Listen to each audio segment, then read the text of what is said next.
right, good morning, everybody. Today is Thursday, June 19th, 2014, and this is Before the First Cup with Jules, Zori, and Lady Pitbull on UCY.TV. Good morning, ladies. How are you? Morning. I'm awesome. How are you? Oh, I'm all right, except it's 100,000 degrees in here right now this morning. Oh, man. I was sick all day yesterday, man, just all day long. And then the front came through up here, but it's not coming through down there where you are. It's just hovering right at the Michigan-Ohio border.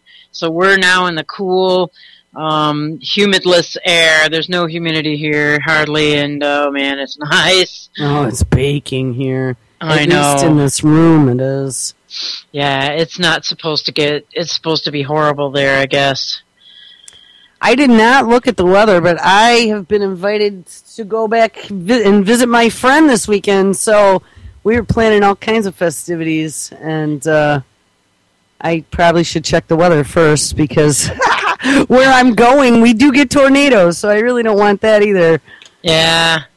Yeah, there's tornadoes everywhere. Gosh, especially in Nebraska, I feel bad for those people. Yeah, they got hit again. Did you see another? And it wasn't anywhere near the size of the one from the other day, but there was another double.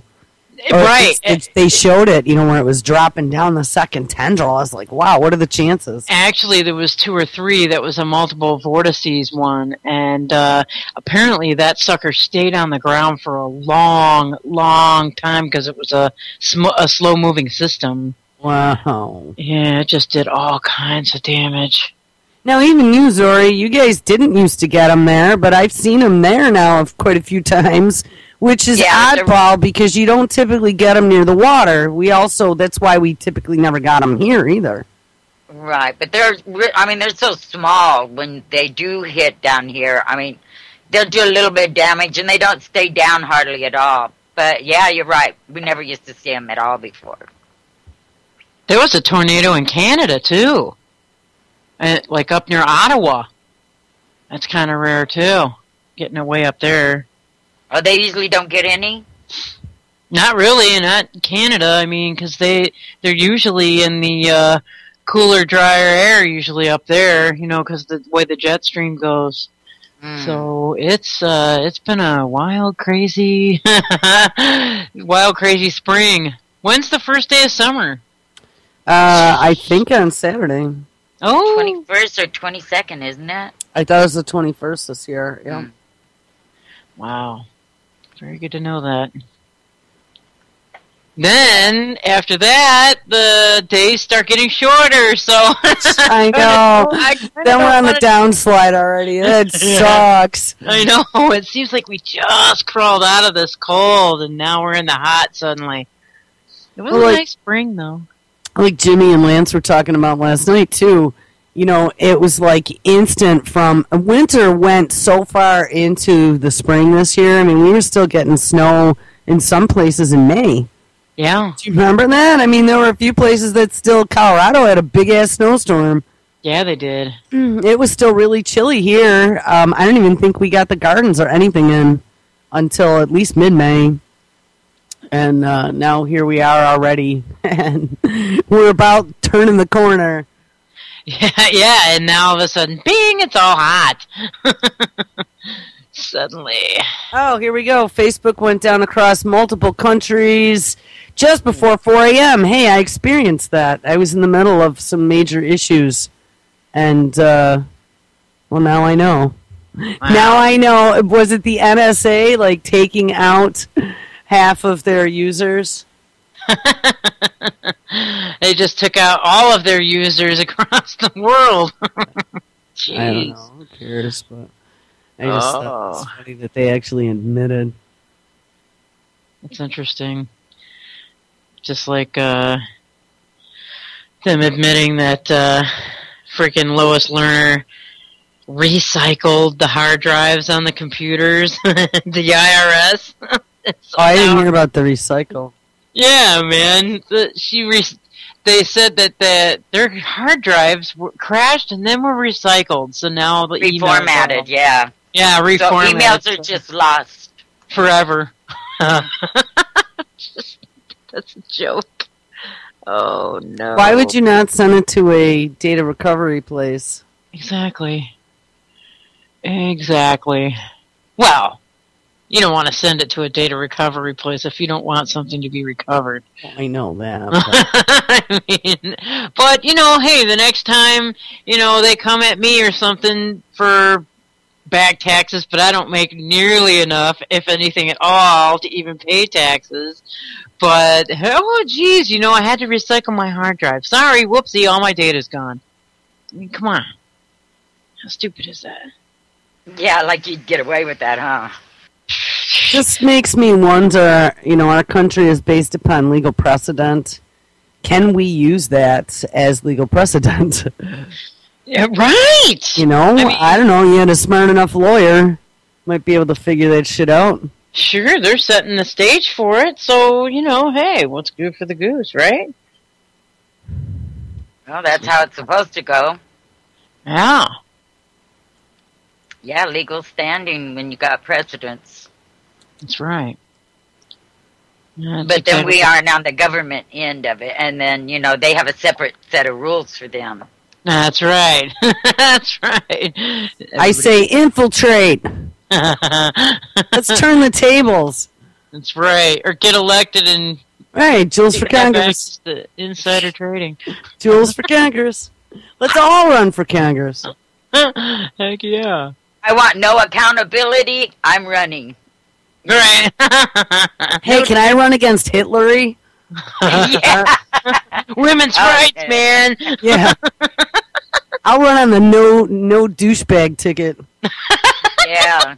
Me no lie. Yeah, the me no lie ticket. The me no I bumped my head and then had amnesia ticket. Right, and I only forgot that one section. Right, that's the only thing that I had amnesia with. It was, the perfect spot right there behind the ear. Right, now, but I can still run for president because I can think now. I just can't remember Benghazi. Right. Whoops. Ask me no questions, I'll tell you no lies. My Benghazi file was that hard drive was recycled. I gotta find us a coffee cup, by the way. Oh my god, it just drives me freaking crazy. Oh my god. This isn't a very long article, I'm gonna rattle this off, okay? Go for it. The Lois Lerner has lost more emails. It's not just Lois Lerner. Oh, hang on a sec, that's not it. This is it. And this one is a little longer, but this is the most recent one. Ex-IRS official Lois Lerner's crashed hard drive has been recycled, making it likely the lost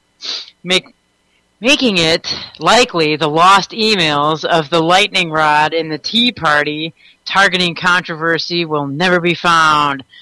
According to multiple sources, we've been informed that the hard drive has been thrown away, Senator Orrin Hatch of Utah. Well, that's what I was thinking. I mean, recycled, when you talk about recycled in computer world, they tend to shred those platters inside the hard drive, and then that's it.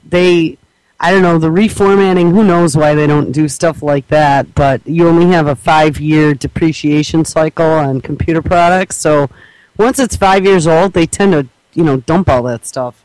Interesting. But yeah, they shred those platters to make sure that the data can't be recovered, because they can, even if you wipe it clean, they can still get all that data off there. Your data is never absolutely gone. Right. Oh, unless they shred it up. Oh, and those platters are metal, but they have these machines like big industrial shredders that just take them and go, and they do them in a crosshatch pattern.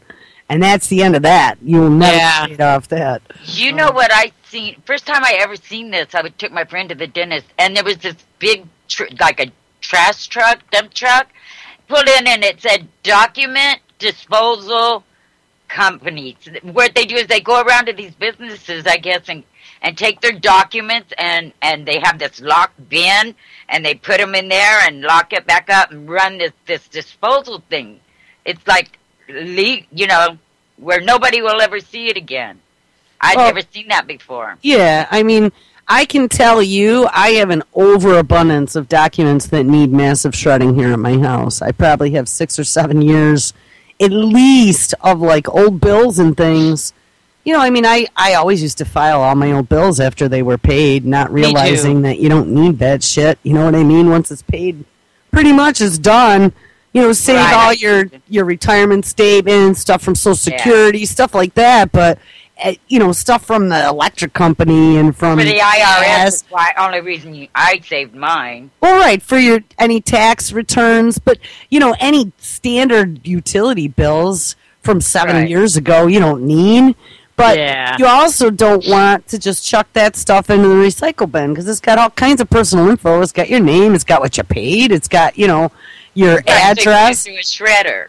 Right. And so I have a shredder here, but I will tell, and I have a pretty big one too, back from when I was working. We had all kinds of stuff that I always wanted to get rid of, and it's much easier for recycling. You know, you can just have a nice big bag of shredded papers and stuff. Right. And use it for paper mache or whatever the hell you want. But if it gets out of control, and especially if you work in a big company, a big office, you need an industrial company like that. So I just had never seen one here. I think it's a great idea. It's just like a mobile pet groomer. Yeah. You know, where they come and they take care of it, and then you don't need to do anything. But yeah, I'd love to have one of those guys come here. Yeah, it's the first time I've seen it, so I guess it's new. Well, it's a cool idea. I've seen him here. Oh, have you? Yeah. Yeah, oh, go ahead, Wendy. Oh, that's okay. Let's see. It says it may be just standard government procedure, but the revelation is significant because some lawmakers and observers thought that there was a way that tech experts could revive learners' emails after they were washed away in a computer crash in the summer of 2011. Wow, it took them long enough to figure all this crap out, huh? House Oversight and Government Reform Committee Chairman Darrell Issa, here we go, for example, subpoenaed her damaged hard drive earlier this week, and when he asked for, quote, all hard drives, external drives, thumb drives, and computers, unquote, and all electronic communication devices the IRS issued to Lois G. Lerner. IT experts have weighed in and said, yes, we can get those emails, said Representative Charles Bustani, earlier, and he's a Republican of Louisiana, earlier on Wednesday, that's when he said that. The latest news suggests that such professionals may never get a chance to try again. And the IRS has even said its criminal investigators who specialize in rebuilding hard drives to recover hidden information from criminals. Yeah. Attorney General Eric Holder. That's right.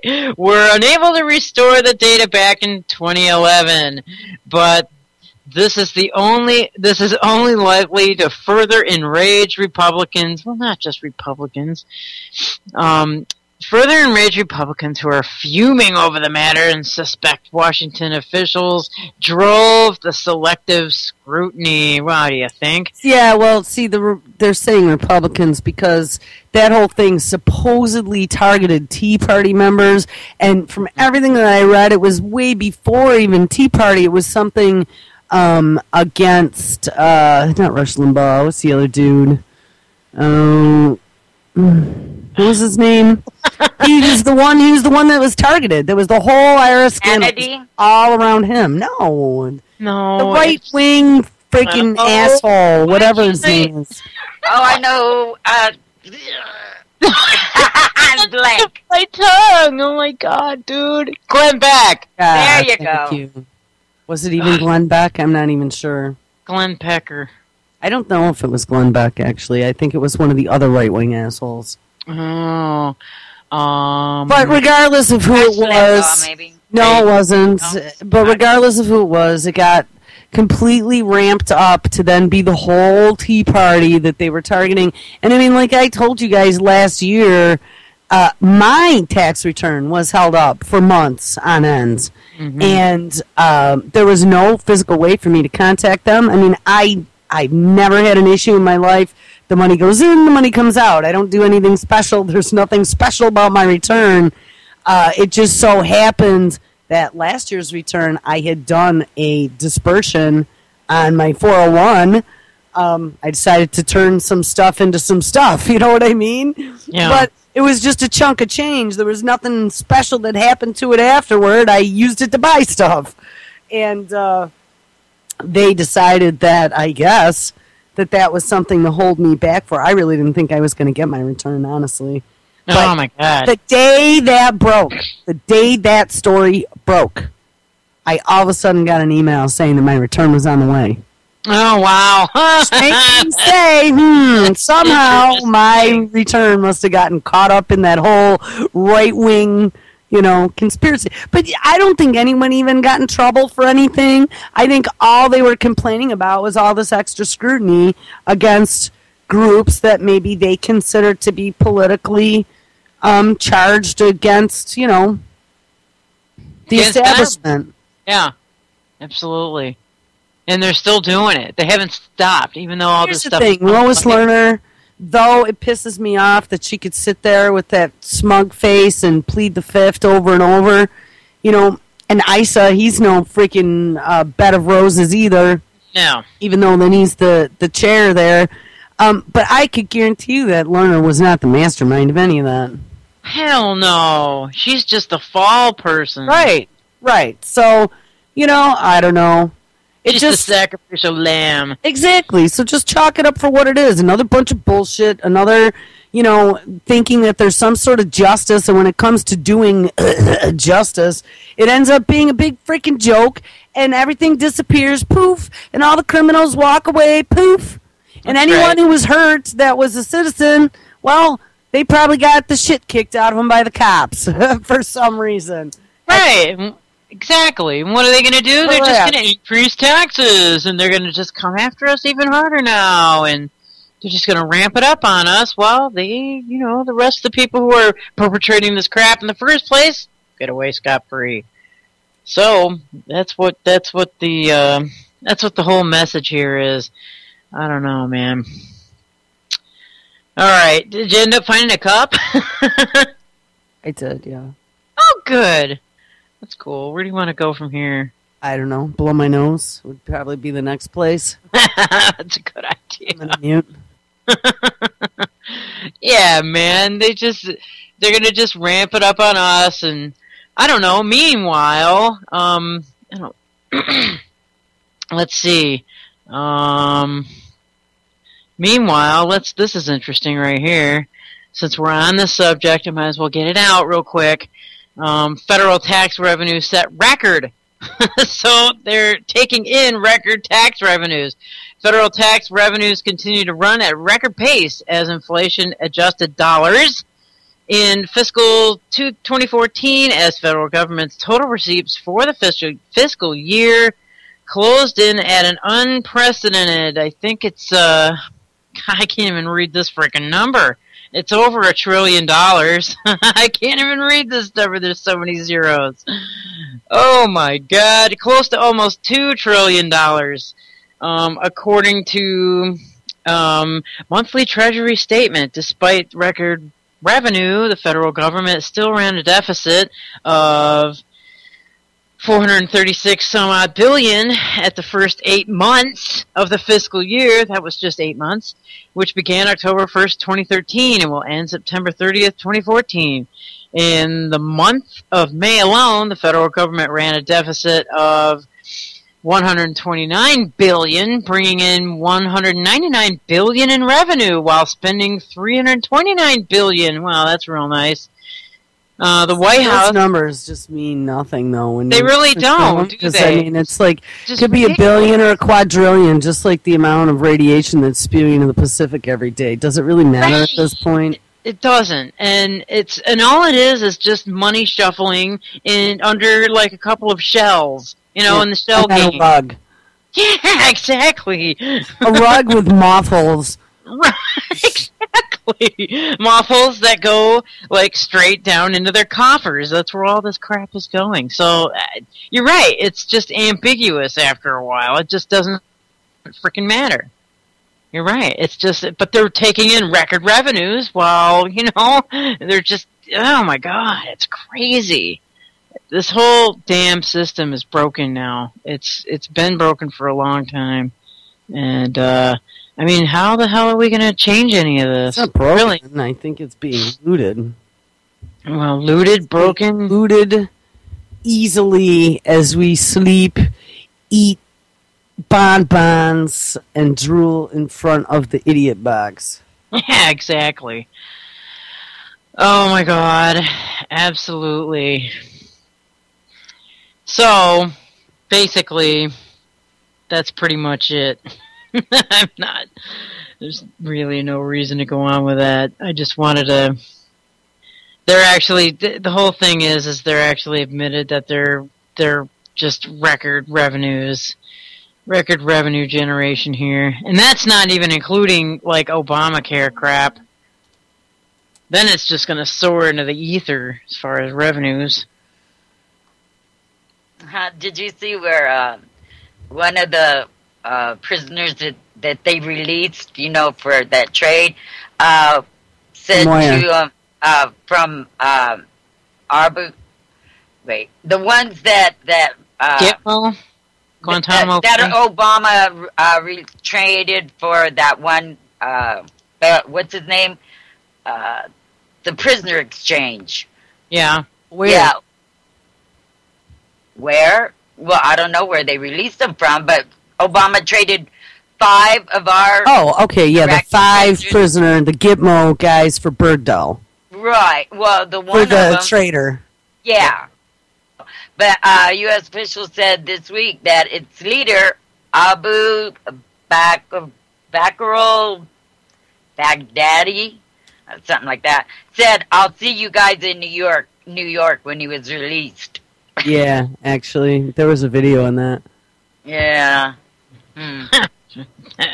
Of course. Yeah. You knew that was coming, too. Yeah, absolutely. They're all saying, get ready for another 9/11. Mm-hmm. Be afraid. Be very afraid. Well, this is where I never actually made it to yesterday, was just kind of looking at all these dotted lines now that they are drawing.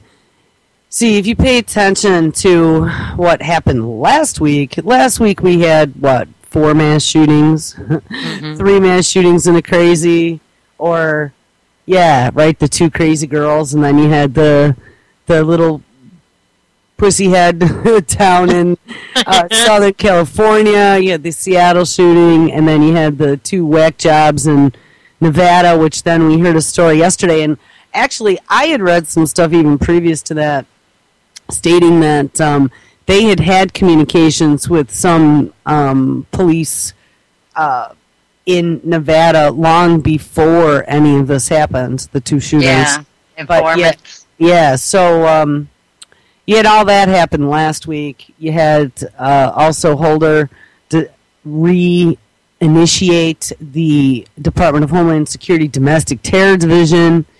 You had them already talking about veterans and anti-government sentiment as making you a domestic terrorist.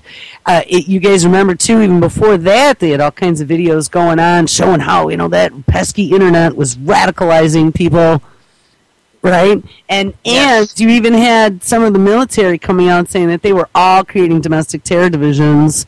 Hacking was a big deal. Hacking is actually an act of war. Look at, oh my God, we're so under attack from every direction. It's all citizens within our own borders. Oh, and it's all of your students in your schools. It's your children, too. It's not just your neighbors. Oh, how do we figure out who's become radicalized? Remember those videos? They're like, oh, it could be anybody. Yeah, right. They're trying to make everybody afraid to say anything because somebody's going to turn you in. Exactly. And I mean, this has been this progression over the last 6 or 8 months now to demonize your neighbors, your friends, your family members, and make you suspicious and afraid of everyone. So those shootings then and this domestic terror division for Homeland terrorists all happened last week. So, let's change the channel. Now let's redirect it over to all the... I mean, do you see how many terror groups now that they have had pop up all over the Middle East that are now in the middle of all kinds of attacks and skirmishes? I mean, there's got to be like 6 of them now. At least. They all have Americans in them. I saw a story 2 days ago. ISIS has, like, all these Americans that are fighting over there.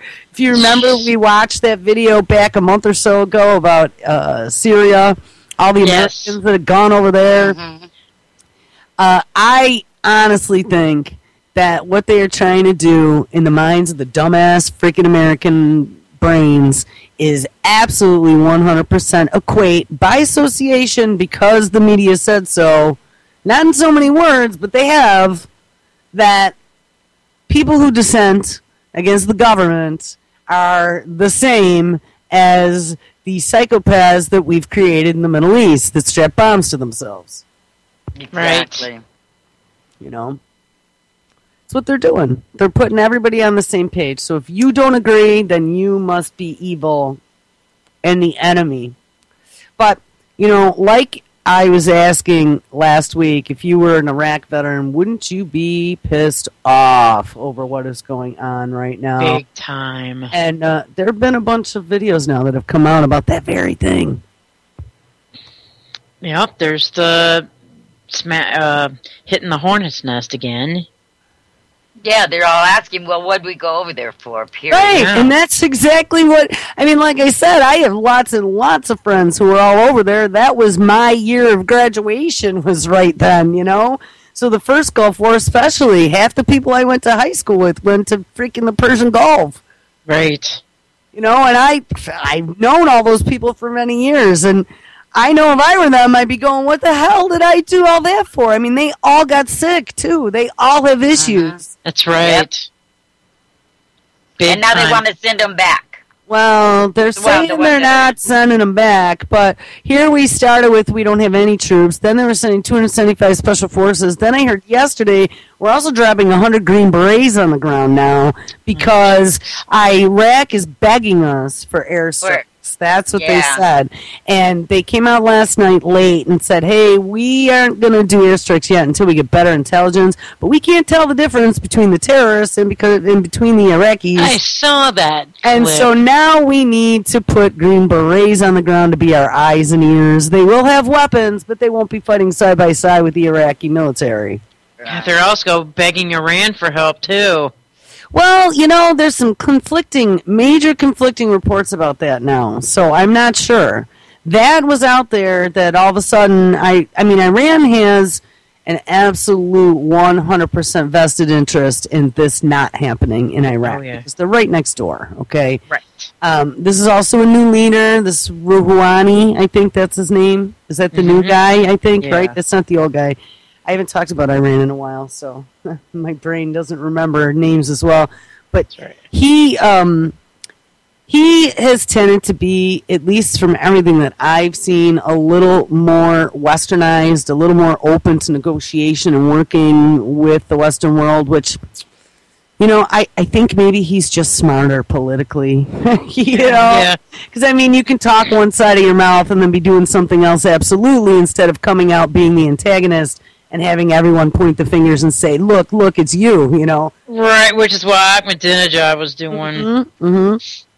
He was being very antagonistic. Now, I liked Ahmadinejad personally. Call me what you will, but he's a very smart man. Yeah. He Long before any of that started where, you know, we were accusing him of all these things. He was here doing lectures on our university circuit in the United States, okay? Yeah. The dude's no dummy. And he was a well-distinguished guest, and the universities would have him over to talk. I don't remember what his degree was in. I don't know if he was history. He had some pretty decent degree that he would come do, you know, lectures on and stuff. So, but he called us out a whole bunch of times in public. He called us out about 9/11 and about, you know, orchestrated terror attacks and stuff. So they didn't like him. No. No. They wanted him gone. Yeah. But this Rouhani, I mean, he sees the writing on the wall, and Israel wants to get in there and bomb the crap out of them. And So bad. Iran is a pretty country, just like Libya used to be. And who wants their country decimated by Dick Cheney and friends? Yeah, really. They're still out there. They're still doing it, and they're still Dick getting Cheney and Saudi friends. Yeah, and his Saudi buddies. Yeah. What, Prince Bandahar? Is that his name? Butt buddies. Which, by the way, Brandon's newest article that came out yesterday, that's exactly what it suggests. Hey! There's all these videos about who's funding ISIS. You know, ISIS is so well funded, and they're making these Hollywood-esque movies and blah, blah, blah. Well, Brandon's article comes out and says, hey, imagine that. It's all funded by the Saudi prince family. That's right. Saudi royals, huh? Yes. They're running around in new tanks and Mercedes and brand new AK-47s and everything. Oh, my God. Didn't they just all get Lamborghinis for their police department, too, I believe? Yeah. Yeah. Yeah. Try and outrun that one. Yeah, not going to happen. No. And they have all their new delivery drones and stuff, remember? Oh, yeah. Don't forget about the delivery drones. I just saw something, too, that they are now talking about having drones patrol the border, but I believe that was Iran that was talking about that. Patrolling the border with Iraq and Syria. And what's more interesting about that is that Iran didn't have drones. Remember, they took one of ours down? That's right. And they came out and they said they reverse engineered it. Right?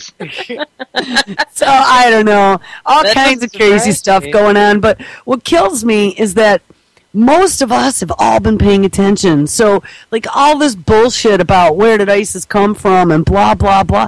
And I'm sure it goes even way further back than this. I heard them talking last night, and they're absolutely right. I mean, back to the days of Saddam Hussein and the war between Iraq and Iran when we gave Iraq all the weapons to go in and start attacking Iran. I mean, this is just so old and ugly. And it's honestly all of this. I mean, when I had talked a few weeks back about this being round 2 of the whole Iran-Contra scandal, what happened in Benghazi with Stevens and the weapons. And those weapons are all the weapons that found their way over to the Saudis, into Turkey, and then all of the former quote-unquote terror suspects that were tortured in the Guantanamo-esque prisons got released mysteriously by breakouts that then went doing their jihad running for Syria. I was listening to a video yesterday, and they actually had that going on in the background. I was like, oh, I'm pretty good at doing that. It sounded just like it.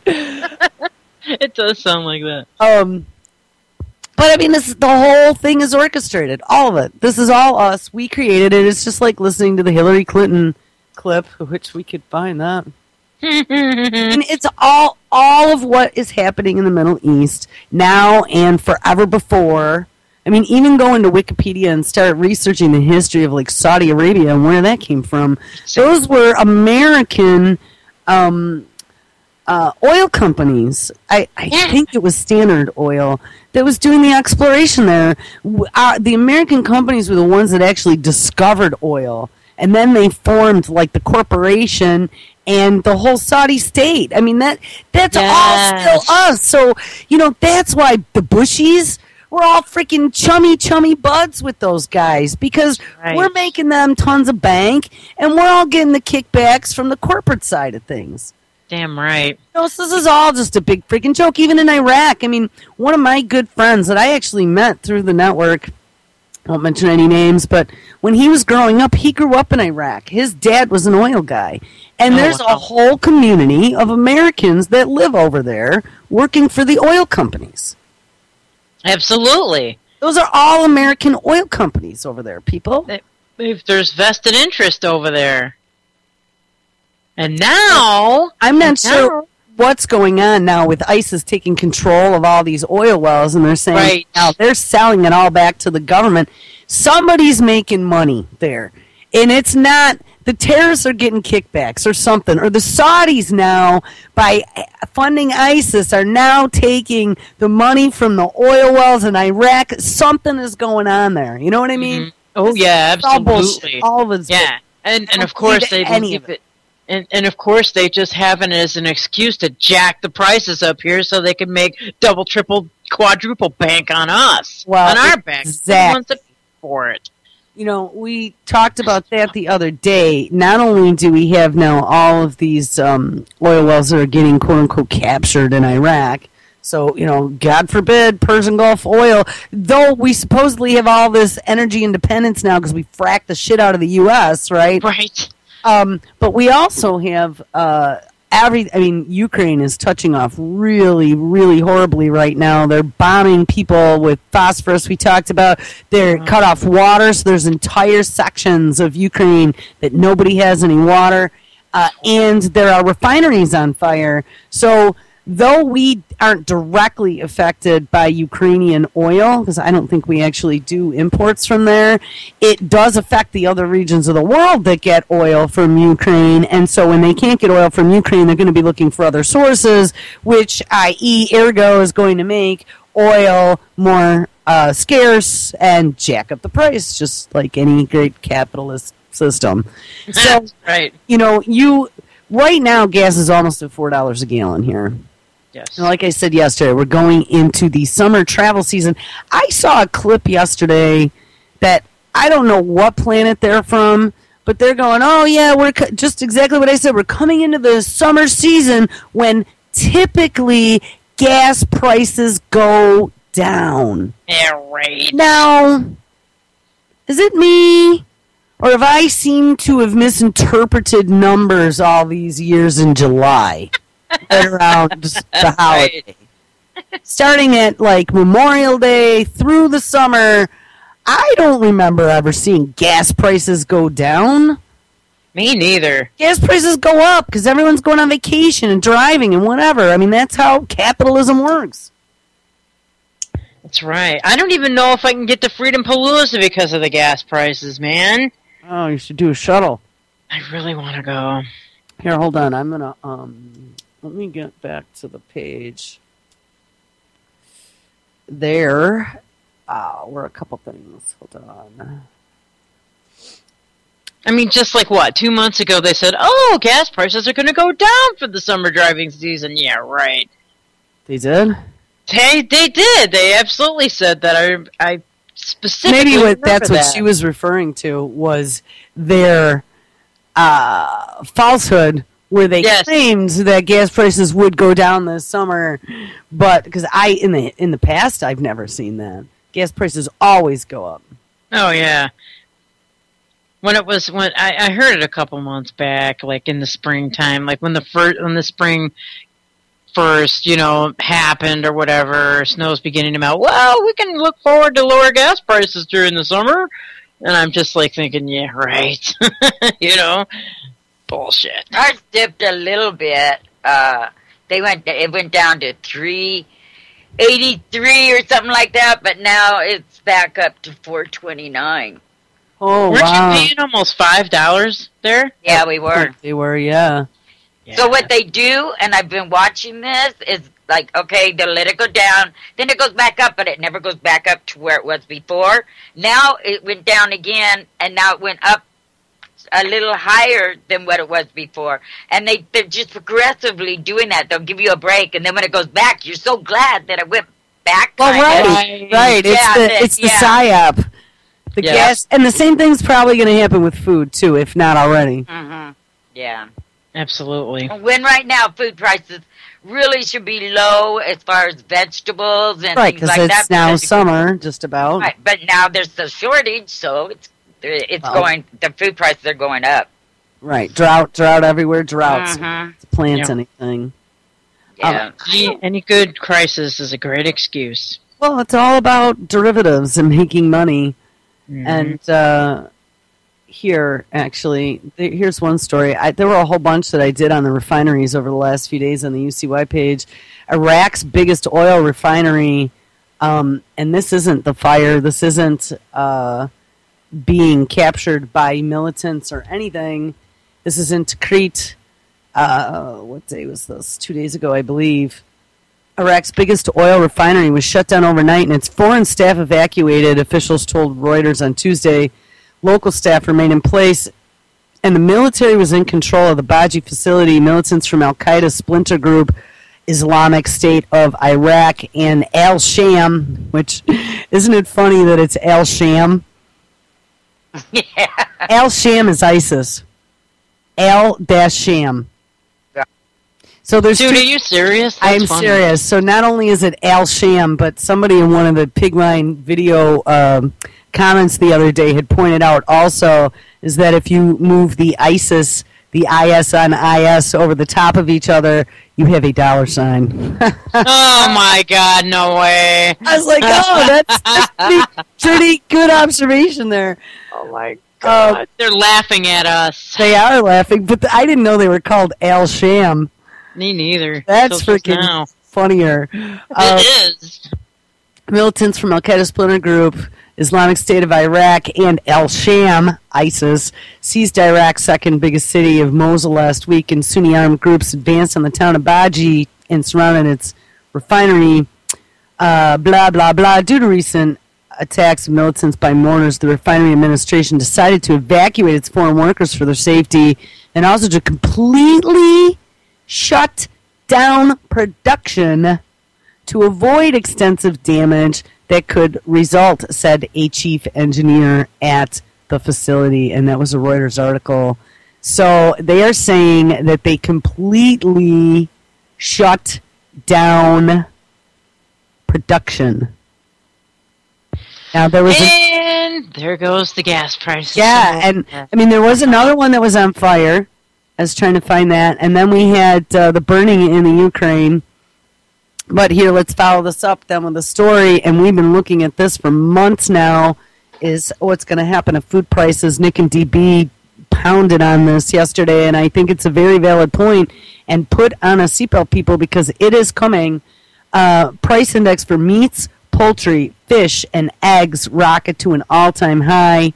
The seasonally adjusted price for index for meats, poultry, fish, and eggs hits an all-time high in May, according to the data from the Bureau of Labor Statistics. In January 1967, when the BLS started tracking this measure, the index for meats, poultry, fish, and eggs was 38.1. As of last May, it was 234.572.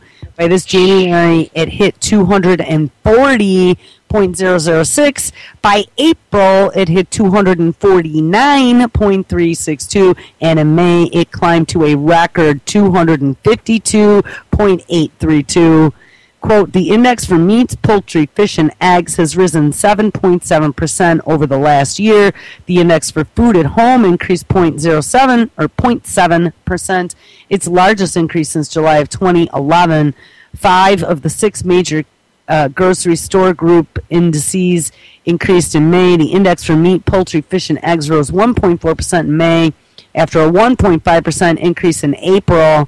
And virtually all its major components have increased as well.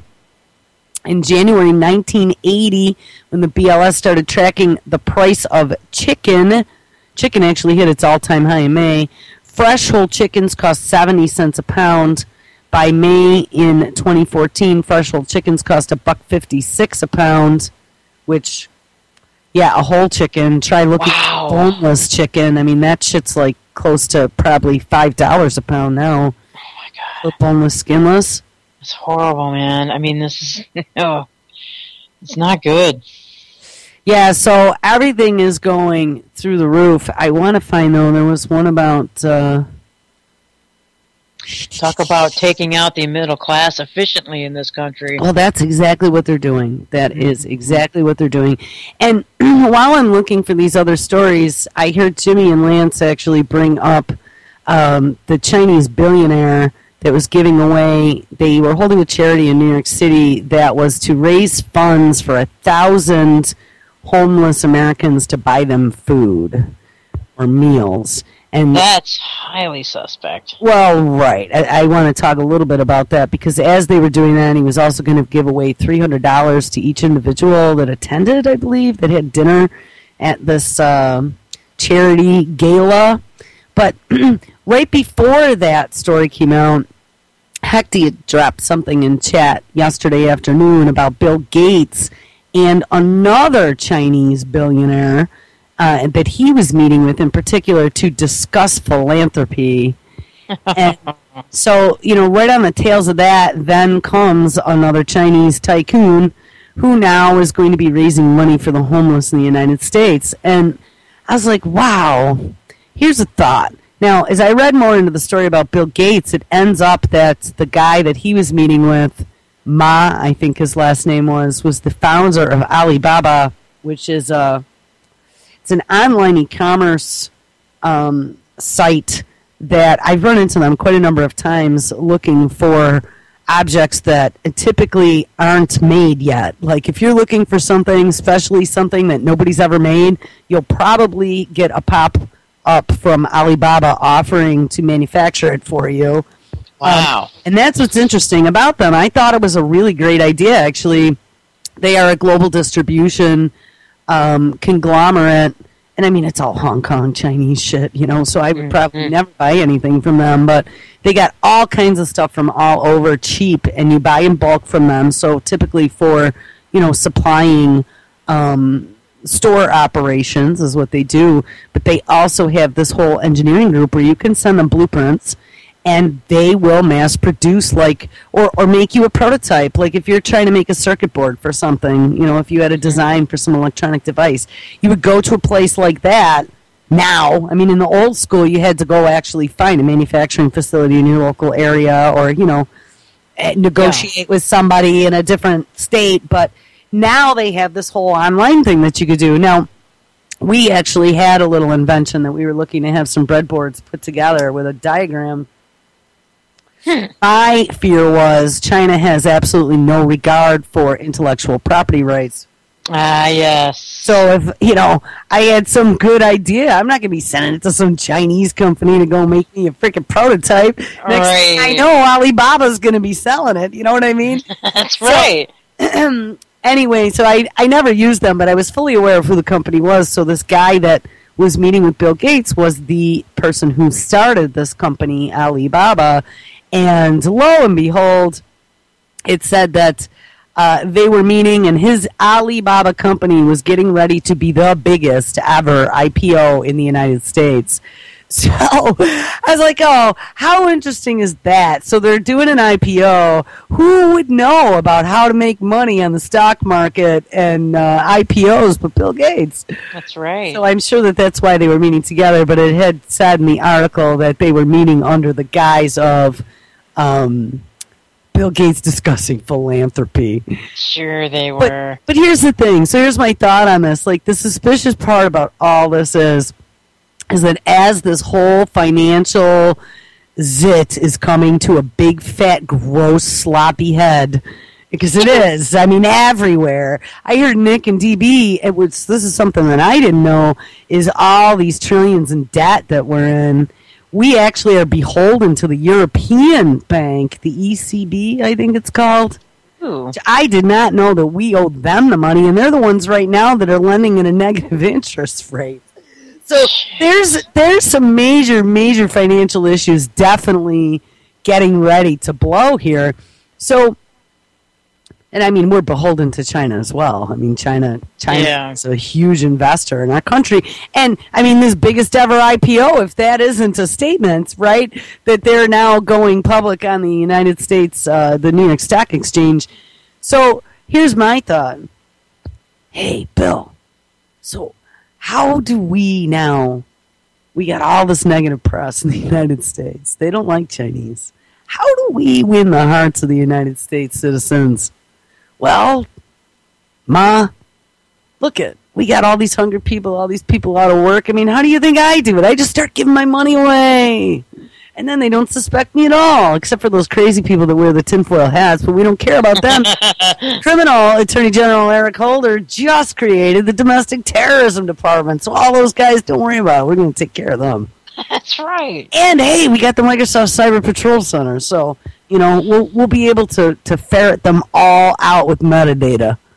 Yeah, and then we'll just roll out the drone bombs on them. That's right. And the rest of them we'll just give free money to. Right. Well, so as they're dropping now money from the sky isn't it going to be our enslavers they will falsely believe are our saviors?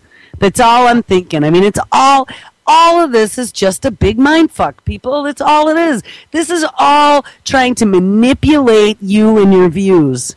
But you need to detach yourself from all of it. You need to close off all the emotion and turn it off and look at it as if you are studying an ant colony. You know? Yeah. Watching it without any connection or emotion from above. And then you're like, oh, I see what's going on.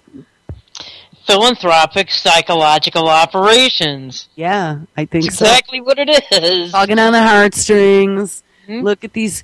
And I mean, I don't know. Hecty dropped a link about the guy that is doing that thing this weekend in New York with the raising the money for the homeless people. I mean, he doesn't look like he's a bad dude, honestly.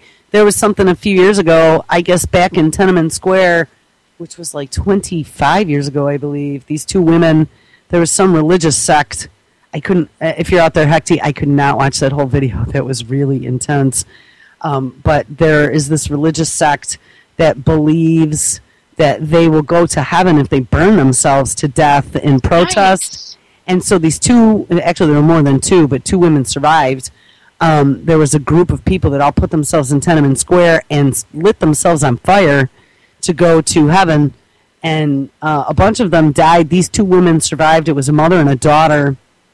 And they were horrifically maimed. Like, that video was so intense. The whole room started moving when I... Oh, my God. Oh, I couldn't watch more than, like, 5 minutes. I honestly couldn't. Like those Buddhist monks that set themselves on fire in Vietnam. That, I think, is the same religion. I think that's exactly what it's about. Rocking back and forth. Yes, that's God! That's exactly it. So, anyway, that same billionaire that is having the gala in New York this weekend, I guess did a huge fundraiser for them as well a few years ago to help them afford some plastic surgery. So, I don't know. You know, I don't have any issue with philanthropy if it's to help the greater good, honestly. I mean, Bill Gates, he's doing lots of things that on the surface might look like they're good things, but under the surface, when you really start looking into the whole agenda that he has, this whole birth control thing, this GMO thing, as they're spreading it, they're doing GMO mosquitoes and all these crops. He's investing in Monsanto. They did the bioengineered goats with the malaria vaccine and the milk. I mean, come on, people. And then going back part-time at the helm of this new cyber patrol center. And Billy does not have us and our best interests at heart. And then the whole Common Core bullshit that he's behind all that. And the bananas. Yeah, and the GMO bananas. Right. GMO so bananas. He is not working in our best interests. But, you know, I have to say I've had a few conversations now. I don't know. You guys probably weren't around last weekend when I was in chat listening to one of our new shows on Saturday, Matthew and... Oh, I'm sorry if you guys are listening. I don't remember Matthew's co-host name, but they're great. The New Deal Renaissance. They actually they run Saturday afternoon. Let me think of what shows after J. Cynthia Brooks' show, after Cancer Kickers. So 6 to 8 p.m. Eastern on Saturdays. New Deal Renaissance. I think we've run 2 episodes so far. Episode 3 is coming up this Saturday. I really, really, really enjoy their show, and these guys are right on. They were friends of Breen and Tuberville's. He introduced them to me. Very well-researched guys, and they definitely have a good perspective on a lot of what's going on. And one of the things they pay a lot of attention to is China and Africa, and that's something that I have a lot of interest in because, guys, I don't think we pay enough attention to that at all. And, right. You know, we've talked about, and back when I first got into this, I started looking into China and Chinese imperialism is what I was calling it at the time, in Africa, along the East Coast in particular. I would almost... So Matthew and I had a few words in chat the other day, and he had mentioned this podcast, which I need to go back and find because I found the guys on Facebook. I wanted to approach them it is a university professor out of Africa and a Chinese philanthropic head of a committee, I believe, that do this weekly podcast. They have since 2011. They've been doing it every week, so they probably have 200 episodes. Wow. Yeah, and really trying to bring an understanding to the political, the social, everything that motivates things in Africa and the whole African-Chinese relationship. I was looking at some of their more recent stuff, and they really started getting into now China going into Egypt and making friends with them and using their funding to be like a Chinese IMF. And that's pretty much what they are. I mean, they are competing with the IMF, at least from what I've seen and what I've researched. They go in there, they offer money, they help you build things, and when you can't pay for it, now they own you. That's right. So how hard is it to do that if you got a shitload of bank to work with? Well, exactly. And then you become the overlords. Now, you can be benevolent overlords or you could be evil overlords. And from what I was seeing back 3-4 years ago on the east coast of Africa, it was sounding like they were quite evil overlords. They were beating people. Yeah. They were like slaves in factories.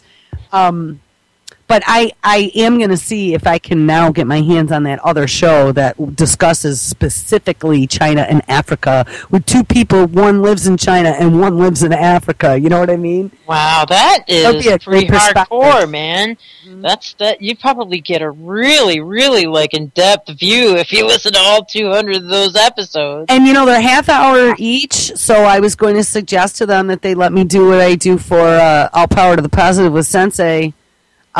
His are half hour also, so I take 2 weeks and I cut them together and I turn them into an hour long up. So we could probably whack through, you know, I got a couple slots, like 5 to 6 p.m. is open the whole entire week of Monday through Friday here. I could run, that would be 10 episodes in a week. So we really could do some heavy duty, like China, Africa learning. That's kind of cool. Did that, you know? So don't let me forget. I probably won't get to those guys this week, but I want to hit them up maybe early next week. But anyway, getting back to the New Deal Renaissance. Yeah, make sure you guys check that out if you haven't heard that show. I really enjoy their perspective on things. And what's it called again? New Deal Renaissance is the name of the show. Awesome. We run it right after Cancer Kickers, formerly known as I Cure Cancer. Because Ian had to stop doing the show because he's working on his documentary, his second I Cure Cancer documentary. So he's been extremely busy. So J. Cynthia Brooks took the show as primary host, and we changed the name. And Vincent and JJ are still helping her produce that show, hosting the call and stuff. So it's great. But yeah, that's a great show, and then that leads right up to Chuck's Ocelli Saturday night show for the Ocelli Effect, and then to After the Last Cup. I guess now that I'm on this topic, I totally got derailed. We are going to get back to the pipelines exploding, but we have a new show that I confirmed. I think we're at 99% right now as far as the time slot. They wanted a later night time slot because they're going to talk about topics that aren't kid-friendly necessarily. We're going to put them in after the last cup. So after the last cup, and I don't even know if they have a name yet for the show. They're working on it right now, but they both currently have shows on bigger networks. They're going to be doing a show together as co-hosts. If anyone knows Liam Sheff and Joni Abbott, they will be joining UCY, at least for us to air their podcast. I'm sure they're going to air in some other places. So that's very, very exciting. April and Verstein brought them here and introduced them to me as well. Dude, that rocks. Yes, and then yesterday, a show that I've been waiting on for about 6 months for them to get all their stuff together, that we actually pulled the trigger on that yesterday. Brandon messaged me about 4 in the afternoon to tell me that they were ready, and that is the United Front Against Austerity group. Daniela Wallace and Kyle McCarthy. Kyle's been a guest a few times on Brandon's show, as well as on Madison's show on End the Lie way back when. They are the people who run Webster Tarpley's group. That's Webster Tarpley's group, the United Front Against Austerity and the Tax Wall Street Party. They're fighting for the 1% tax. So their show is going to start running. We're going to do a little, depending if they can get me their newest show tonight, we'll determine whether or not it starts running on Monday. If not, if they can't, because I have stuff I got to do this weekend, and it's going to be a podcast. So if I don't get it tonight, I won't have time to cut it. So it'll have to be, then we'll wait until next week. But what we're going to do is in that 10 o'clock slot, following Brandon's show on both Monday and Friday. Right now I have Random Replay running for Prepper Chick on Friday and Primer Time on Monday. So in that slot, I am going to put the United Front Against Austerity show. That's awesome. They're going to call it United Front Radio, I believe. So that will be running in repeat, just like we do with Brandon's show in that slot, with the future thoughts. And actually, I've been encouraging Brandon too, that maybe he does two shows a week. So maybe, because he's got those 2 slots. But his show is so jam packed full of details and info, especially on the Middle East stuff. And sometimes I miss the show on Monday, so I'm glad we run it twice. But Tarpley's been talking that he would like to do a show with us separate from what he does for GCN as well. Whoa, really? Yeah. Wow. This is going back quite a while. We've actually goodness. talked to him quite a few times. Brandon actually is the one that put us in touch with him, so he's been having all the conversations. So we were thinking that second slot on Friday, if Tarpley wanted to do his own thing and had a night a week, that would be a great spot for him. And we could do pre-record or go live. So, and then what I'm going to do is take Prepper Chick, because I want to have them doing the Random Replay, because Prepper Chick and Primer Time are both great shows. I am going to run those in that empty slot where Josh doesn't have a Monday show because he can't do Mondays. So I think that's the 6 p.m. to 8 p.m. on Monday. And then Josh has Wednesday and Friday. I'm going to run the Prepper Chick and Primer Time. So, Just guys, intermix them. what was that? That's awesome. Just intermix the two. Just whatever random comes up. I'm going to give each one a slot, and then I put them on, yeah. so it pulls the archives. So That's awesome. yeah, we got some big stuff coming up, guys, and those are some big names and big organizations. Joni actually has her own radio show on Natural News. I don't know if you knew that. No.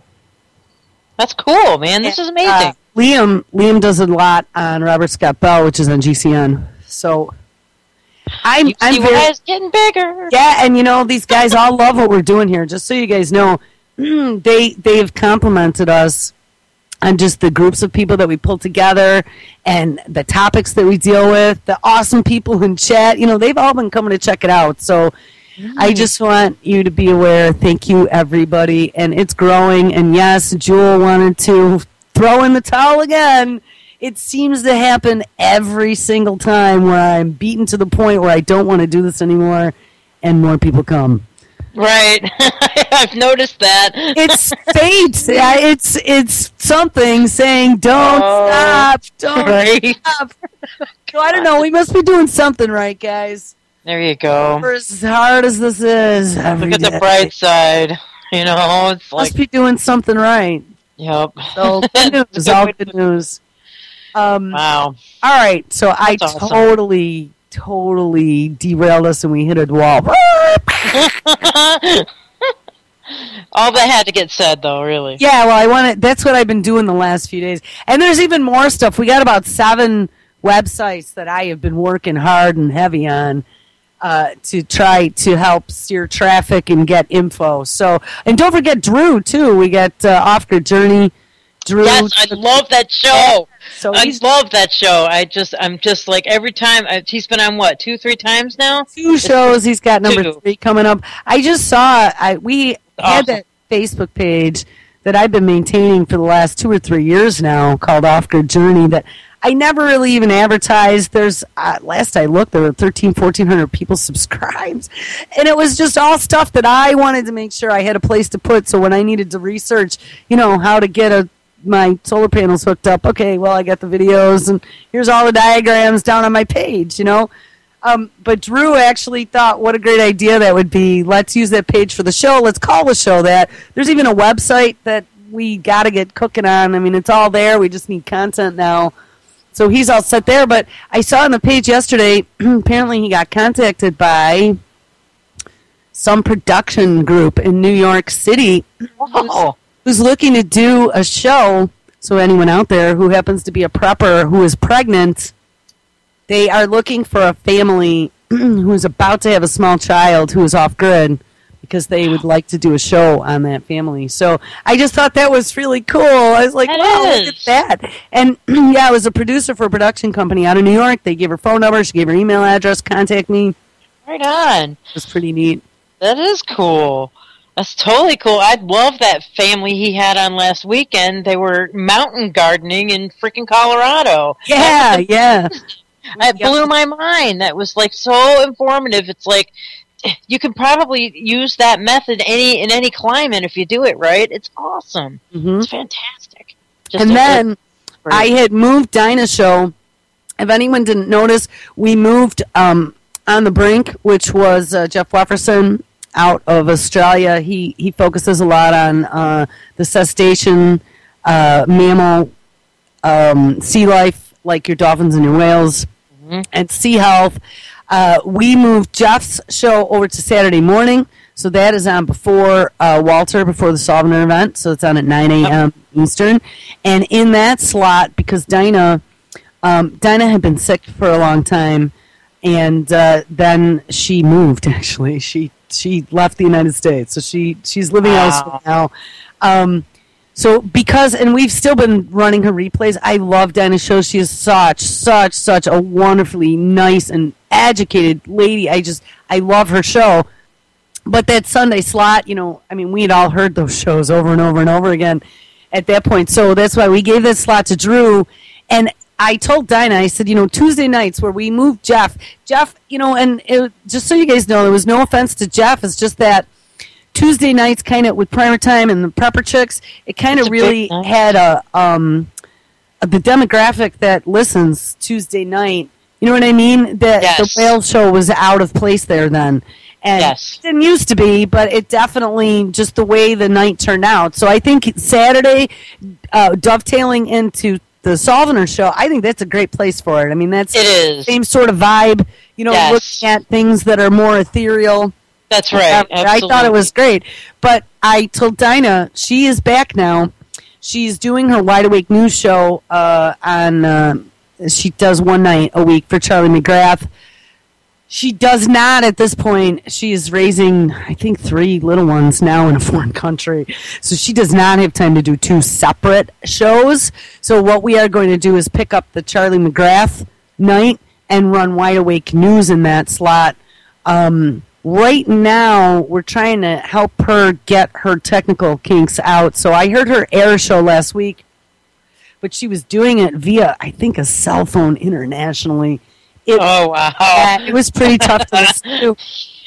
So I think this next week we're going to run, she's getting into all the cannabinoid systems and that, and doing juicing and everything. So these are really great shows. And the people that are listening Tuesday nights are not the people that listen on Sunday afternoons. So nobody that is typically listening except for our core group heard any of those shows. So I think right now that's good. But I'm hoping to get Dinah up and running with some new shows here very shortly in that Tuesday night slot. I believe it's 8 to 9 p.m. Eastern, after the boys out of New York, after the continual condition. Neat. That's going to be awesome. I don't know, the way you're shuffling around the lines is brilliant, actually. Well, I got to tell you, at least what I found just as a listener, and I try to listen to everybody's show, just so you guys know. I fade in and out at times, and I have times when I'm taking a nap or when I'm with my family or eating dinner. I still have my cell phone. I still can, stream on my phone, but I try to catch everybody's show, and not because I'm listening to your show, but because I'm listening to your show. You know what I mean? Right. I bring people on because I want to learn something from you, and if I find it interesting, I'm sure that other people are going to find it interesting as well. Absolutely. So this is Jules' big educational emporium. It's what I'm trying to get together here. I hate ego. I hate bullshit. I hate whack job radio. That's what YouTube's for. Yeah. You know, we can get back jobby, but I don't want people to go, what the hell did I just listen to? Because it's a waste of time. We're all busy. You know, It's great when, and I mean, we have shows where we're all conversational, whatever, and that's a bunch of us hanging out as friends, but we always talk about something that's important. That's right. And these lineups, I mean, Tuesday night, and that, what you just said, is going to be a fantastic lineup. And the all-day Saturday is, too. Oh, Saturday and Sunday, man. Yeah, I'm telling you. Amazing. We have some other stuff coming up, too, and Sunday night. We got to see if we can get the kinks worked out on that. There's a 2-hour slot there. So, yeah, I'm pretty excited. So, just so I can be clear, if Liam and Joni are happy with that 12 a.m. to 1 a.m. slot after the last cup, that will be especially for the California people. That at 9 o'clock the sidewalks roll up in New York. Yeah, that's right. 9 o'clock PT. Right on. So there you go, Zori. Yep. I listen a lot at night, too, while I'm, puttering around the room here. Well, even in, like, Australia and overseas, I mean, they're in the middle of their afternoon while we're running Mae Brussels and Bill Cooper and sleeping. Right, so that bumps them out over there. Sorry, mates. Well, one of the things we're talking about doing at some point, and right now I have Paul working on coding all kinds of stuff on these sites. We're adding all kinds of features to other websites, which then, of course, since it's the same portal we run UCY on, I can then pick and choose my features that we beta tested elsewhere and start sucking them into the UCY website. So we'll have some cool ass stuff coming soon here, but not that we don't already. But we'll have new cool stuff coming here soon that we're building in other places. But once we get all that settled, actually, I'm going to have him do like an auto rip for all of our friends that are in other countries and overseas and in different time zones. Wow. So it'll start at like 6 p.m. at night. I think, because we go most nights from midnight. Or maybe we could even start at like, 6 p.m. I think is where we start the live broadcasting most nights. 5 to 6 we don't have anything. But if I start that African China show, it'll be at 5. Yeah, so we could do that. But I'm going to have him auto rip, do a big long stream for the afternoon, rip it as an archive, and then boonk, stick it up to start running at midnight. And we are going to do a mirror flip of what's running during the day. We will run that overnight as well. So if you missed it the first time around and you're overseas or in a different time zone, you could just tune in. And the same shows will be playing for that day. My goodness, that would be my hope for the fall. Wow, that's neat. Damn, Jules. Lots to look forward to. It's cool, man. What a great idea. Well, and then people don't have to go hit the archive. I actually have some big stuff coming with YouTube. I had Paul dig in elbows deep, like really more than elbows deep. He's in throat deep now. In Google API for YouTube. So he's been able to chop, hack, grab, cut, manipulate in any way, shape, or form every piece of data out of YouTube and make it into stuff for us to use.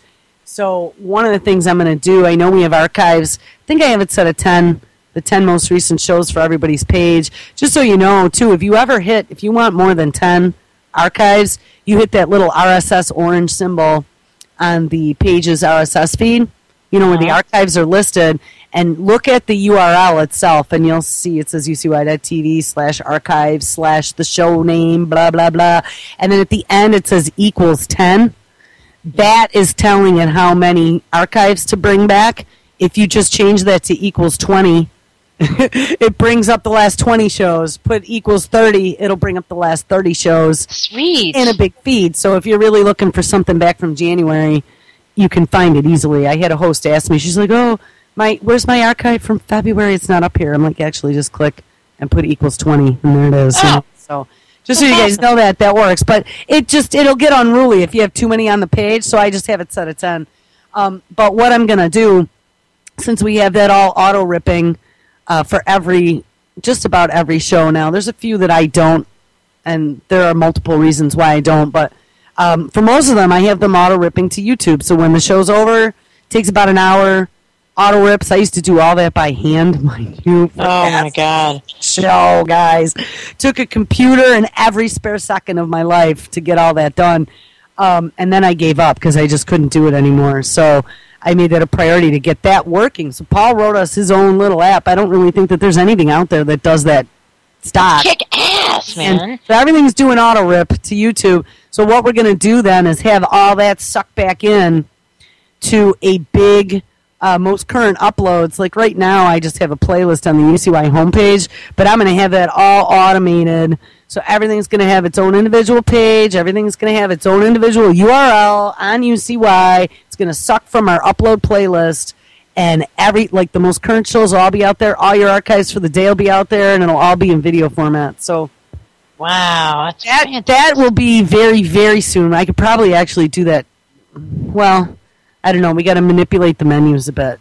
The menu on the new websites are a little bit different than UCY, so that's the one sticking point. But that's coming. I mean, that's already working on a couple different sites, having that already done and sucking from here, there, and everywhere from uploads. So I'm super excited about that because That's will be amazing. This is what we do for a living. This is what I did before I left corporate America. So it just makes me really happy that I don't have to answer to any asshole telling me that wasn't a good idea. You know? You should patent that little app thing that you guys got, man. I've been working on this for 12 years. This is probably in revision 18 now at this point. That's amazing. Just fantastic. And we've sold it. Actually, I've sold probably 8 version licenses of this to the companies that we worked for. We had these running in a very, very, very large environment. So, I don't know. I think it's cool. And it's all our code. It's no one right. involved. You know, the fact we hacked, not even hacked, we just got the Google API and started cutting it. Hey, you want a career, you have a kid that's going into something, I definitely would say, even though you got India and China and whatever, there's a lot of power in understanding the back end and how to write code. Yeah, I bet. Can do a lot of things, guys. I wish I knew actually how to do more. I mean, I'm the designer. I'm the one that designs everything. I design the user interface and how it works and what database it pulls from, what data is going where, how it looks. I do the diagrams, and then Paul builds it. Sweet. And then I beta test it, and I'm like, no, this is confusing. We got to move this here, do that there, blah, blah, blah. And he's like, okay, now look. All right. You guys rock, man. It's like symbiosis awesome. So if people have been wondering where I've been like the last 5 days, yeah, we've hit all these sites. I've been beating the crap out of them with writing me code. Aww. But it's looking mint, man. I am really excited about some of the stuff we got going on. And we got some big stuff going with Nick, too. That site's about ready to rock and roll. He's just so busy, Nick Burnaby. I mean, I had him the other day. He's like, okay, we got like a 10-minute window, and then the 10 minutes passed, and it's like, damn. And then my daughter came home, so, you know, he was sucked somewhere else. So we got to get that moving, but that's going to be big, too. And, guys, that's going to pull a lot of these groups around the world together, I think. We had this brainstorm a while ago, and Paul said, yeah, I can do that. And so we've been working on that for a while. That's great, man. That's what we need. We need to pull the world together, really, instead of dividing. Well, and, you know, here's another thing. What we need is to get our dependence off of all of these big corporate conglomerates that are spying on all of us. You know what I mean? Yes. And, you know, outages on, like, Facebook, okay, I'm sure that, you know, they can have an outage. When you do an update, you take things down to do a push. Usually do it late at night. You know what I mean? So it could have very possibly been that, but there have been too many instances where we've caught them censoring, where they've blocked us posting. You know, when he was doing last year with his March Against Monsanto, half of his subscribers never got the messages, and we know that they were screwing around. So we have to find ways outside of the established system to get messages out and to bring people together. And that is what I'm trying to help facilitate as philanthropic. There you go. That's right. Right? There's no corporate paycheck involved, and there most certainly could be, but that's not what this is about. And so I helped build the machine, so now I'm going to use the machine to eat itself. Right on, That's a good Jules. payback. Yep. Yeah, you can't ask for better payback than that. It's everything that I learned while building the machine. There you All go. I knew. So, hey, Oh, I take it as a awesome. big fat middle finger. That's right. That's right. And Take it's waving that. at you. Next to my nose. That's awesome. Making noises. Anyway. Oh my god, that's cool, man. That just totally made my day. Thank you, Jules. Well, good. See, we had to do some positive stuff. Yeah, and there are ways to fight it, guys, and we all just And gotta try and There work are together. some people out there, though, that I just sometimes am so floored over comments that I see. Like, I sit here on my ass, okay? Guys, I don't have one free second in my day. I mean, honestly, I don't even tell you guys half of it. If you only knew how often I even have time to take a shower, you would be horrified. Right. Or close my eyes. So, and then I get comments about people about me vacationing because I take off for a weekend. If you only knew, like, how close some days I am to just taking that baseball bat and going after all 8 of these machines that make this room 120 degrees and unbearable in here sometimes, you'd be like, go, Jewel. Run, fly, be free. right. Okay. Right. I And totally. here's the thing. I have to thank all the hosts, though, because, some hosts are needier than others. I try to encourage everyone to be independent. I do that in my own life with my family and my child and my friends. Taking personal responsibility is one of my big mantras, and I know some of my friends hate hearing it from me, especially when they're in a situation where they're playing the victim, because I don't take well to victims. I've been a victim in my life, and you can't sit there and be sorry for yourself, because that Right. takes you into deep depression. You have to get a fuck you attitude, because I can do anything I set my mind to, and you can. You can. True. You don't give up. And I know sometimes I start to give up, and then you got to kick yourself in the ass and go, come on, don't be a wuss bag. I was Exactly. raised that way. No excuses, Jewel. I would always be giving my dad excuses. No excuses. And that's true, though. It is. You can't. So, I have to thank the hosts, though, because the majority of the hosts have been able to not only take the ball and run 99% of the time without my intervention, but also with the pre-records and that. I was at 9. I think I'm probably now getting close to 12 pre-records a week. And those are ones that I got to cut. And many of them run on the weekends. So if I think I'm going to do anything on the weekends, I need to get all that done before Thursday night if I plan on doing something Friday. That's So a lot. it is a lot. But there's also a requirement then to all the hosts. They have to get everything done and get it to me before Thursday for me to then sit here for 10 hours and cut everything. But it's working, and we're still doing it, and something is allowing this to all continue and me to somehow be able to keep adding balls and not have them all collapse on top of me. Now, God forbid I ever get really sick, because that would be the one thing that would kind of throw a big wrench into the works. But Yeah. let's just hope that doesn't happen. No, that's not going to happen. So, all right, I'm done. Well, that was I awesome. just blurbed for 25 minutes. That's all right. But it had to get said. It did. So, I don't know. Do we even go into the gas line and ISIS and that? I don't feel like even talking about that anymore, honestly. It's up to you. There were flames shooting out from an exploded Ukrainian gas pipeline I saw. Man. I don't know. Whatever. Iraq refinery ablaze after militant attack. I guess I could just read headlines. The whole damn world's on fire. Let's just put it at that. Yeah, it is. Here was a good one. Fish-eating spiders discovered in all parts of the world. What? Yeah, Wait. like Okay. talking Really? about- I might have to duck out with this because that'll. Oh my. Fish-eating spiders, yes. No, I can't even That- deal. That is like kind of a horrifying thought, especially after we heard about the brown recluse that Lance got hit with and all the issues. Yes. having. Oh, I want to go la la la la la la right now. Oh no.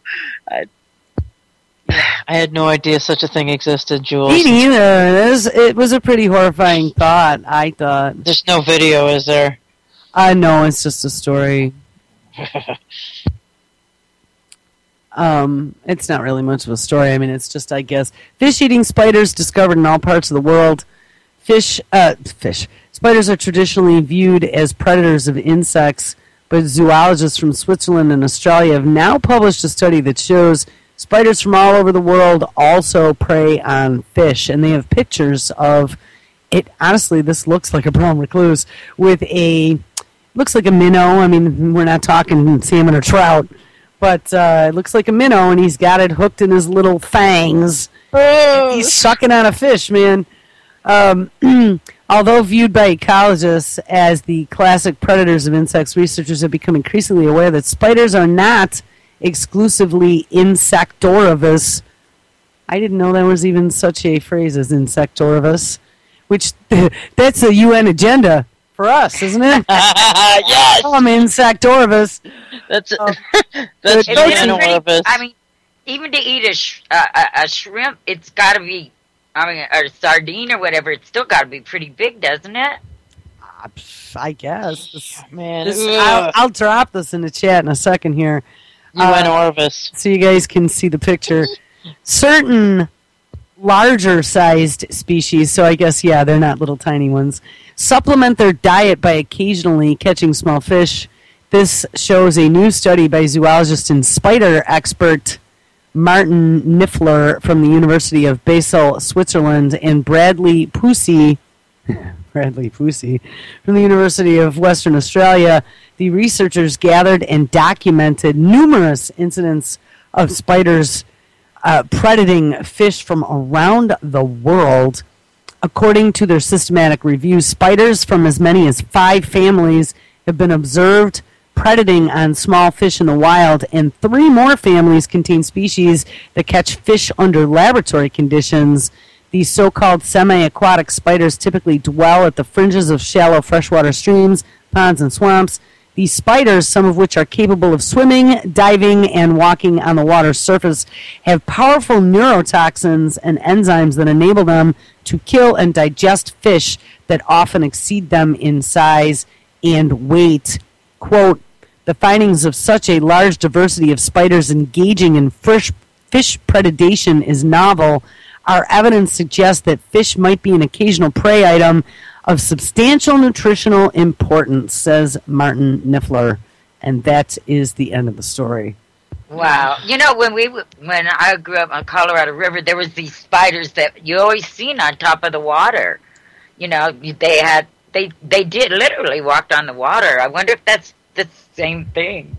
Yeah, actually, I remember those by me. We had a pretty prehistoric large creek that it's one of the richest fossil sites in the world right down through there, and that's where I used to see those spiders running on the water as well. Mm-hmm.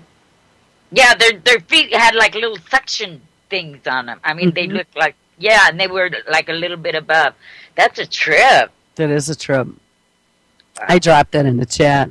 So let that scare you. Oh, yeah. I wasn't afraid of it before.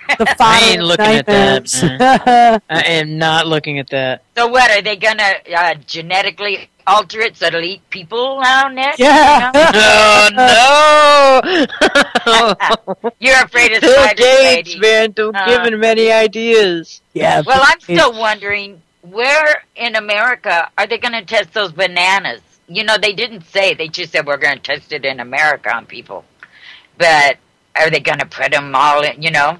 I'll tell you what. I turned my family onto that 2 days ago because my daughter loves her bananas. We actually make an after-school snack with slices of bananas and hemp seed. Nice. If you've never tried that, actually, a little dollop of organic peanut butter on top. We use a little pretzel stick. I cut the banana up. I use a pretzel stick. I stick it into the center of the banana. I put a little dollop of organic peanut butter on top. I roll it in organic hemp seed. Wow. And then we put an organic cashew on top. And she said, and sometimes a raisin too. She said, Mom, that's the best snack in the world. Oh, yeah. I do the peanut butter and honey mix.